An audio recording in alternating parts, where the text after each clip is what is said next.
Be ready. 5 seconds. Start. I wish to raise the matter of drought and acute shortage of water in the country. One-third of all districts in the country are drought hit. Thousands of others are also suffering but are not classified as drought hit.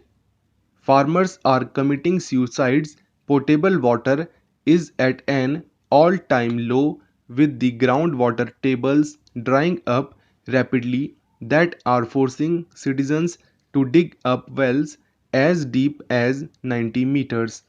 Water in many reservoirs is below 15%. In some cases, it is close to dead storage levels. But far more than the severe drought of 1972, this is a man-made one. This list can go on. There is a need to understand that the water shortage problem in the country cannot arise overnight or over the last 2 years since our government has taken over. The seeds of this problem were sown under the UPA regime that has failed us today. What we see today is essentially a consequence of unplanned actions taken over the years. We all speak extensively on the state of affairs in Latur, but we have not devoted any time in understanding the policy adopted by the then government of Maharashtra that has led Latur to its current condition. For the last 15 years, huge diversions of water have been made to industrial projects and luxurious residential projects. In the year 2011, the police killed 3 farmers and wounded 19 others. The farmers protested against the government for acquiring their lands for a water pipeline from the Pawana Dam. The scale of loss of water this pipeline entailed eventually drew thousands of more protesters.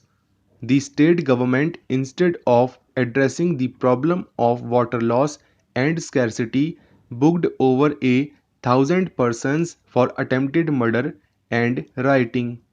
In the year 2005, the government of Maharashtra allowed the Fun and Food Village Water and Amusement Park to open a branch at Nagpur in the times of serious water crisis.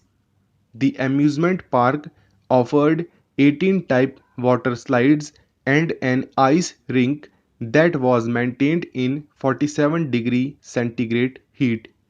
The park consumed huge amounts of electricity, which resulted in 15-hour power cuts in the region, and the electricity produced for the park alone consumed a lot of water.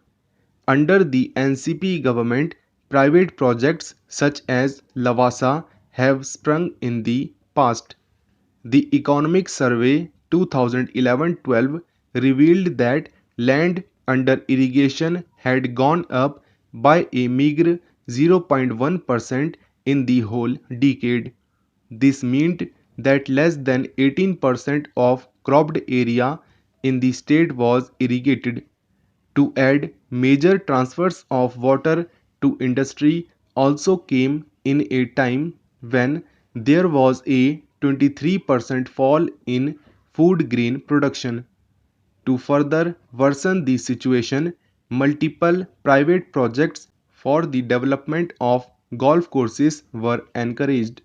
Currently, the state has 22 golf courses and many others are in the pipeline. It is not hidden that golf courses consume a ton of water, and to maintain the vast stretches of lush green grass to serve the elite, they are sprayed with pesticides each day. With any irrigation on such land, the contaminated water seeps into the ground, making it unfit for consumption. Even with a huge decline in food crops, the UPA alliance-led government stressed upon the cultivation of sugarcane. The state of Maharashtra is the second largest producer of sugarcane after Uttar Pradesh. It is a water-intensive crop in a drought-prone and water-scarce area. The sugar industry consumed roughly 90 lakh liters of water each day. Maharashtra is home to over 20 sugar cooperatives and 80 sugar mills that are privately owned. So, water is bound to be misused without any accountability. To compare, I would like to state that the water required for 1 acre for sugarcane can be used to irrigate 10 to 12 acres of food crops such as jowar. Given this background, I would like to highlight that sugarcane takes just 6% of the total cultivated land in Maharashtra, and more than half of the total water resource is dedicated to the crop. Sugarcane requires 180 acre inches of water, that is 18 million liters per acre. 18 million liters can meet the domestic water needs of 3,000 rural households for a month.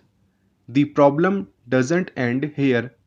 To worsen this situation, the then government did not deter from encouraging rose cultivation. Roses need even more water. The rose plantations require 212 acre inches, which is 21.2 million liters of water per acre. Clearly, NCP government in Maharashtra worked hard to get to the crisis it now faces. It is astonishing to see that the problem manufactured by a handful people that were previously in power has driven the entire state to such a condition, and instead working together towards solving the issue at hand, the opposition did not cease to indulge in politics.